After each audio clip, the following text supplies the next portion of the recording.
Hi friends, అందరికీ good morning. Oh my God, ఈరోజైతే నాకు ఫస్ట్ బస్సు మిస్ అయింది.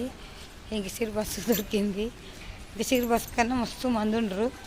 నేనైతే ఎంగిసిరి బస్సుకు ఒక చాలా రోజులైంది ఫస్ట్ బస్సుకు అవుతుంటే. చాలా మంది ఉండరు. లేట్ అయింది. ఆగమాగం ఉరుకుతుండ్రు అందరూ. నేను వీడియో చేస్తాను నిదానంగా అయితే చిక్కిన. ఇంకా ఎందుకంటే ఎంగిసిరి బస్సుకు వస్తే ఇట్లే ఉంటుంది, ఆగమాగం లేట్ అవుతుంది. ఏదో తెల్లగా అయింది. రోజు నచ్చుతాడు మబ్బు ఉంటుంది. నల్లగొండ బస్ స్టాప్ కాడ దిగి నడిచిపోతున్నాము. అందరూ ఉరుకుతుంటారు. ఫస్ట్ బస్కి వస్తే నిదానంగా చాలా తాగుకుంటా చేసుకుంటూ పోతాము. ఇదేంది ఆగమాగం ఉరుకుడే ఉరుకుడు. అందరు లైన్ కట్టిండ్రు. ఉండాల సార్ చూపిస్తాడు. ఆగం పోవాల్సి వచ్చింది. నేను ఈ బస్కు ఒక చాలా రోజులు అయింది, 2 ఏళ్ళు అవుతుందేమో. ఆ బస్కే పోతుంది. లైక్ చేయండి, షేర్ చేయండి, సపోర్ట్ చేయండి ఫ్రెండ్స్ ప్లీజ్. లేట్ అయింది, బస్ మిస్ అయింది. బాయ్.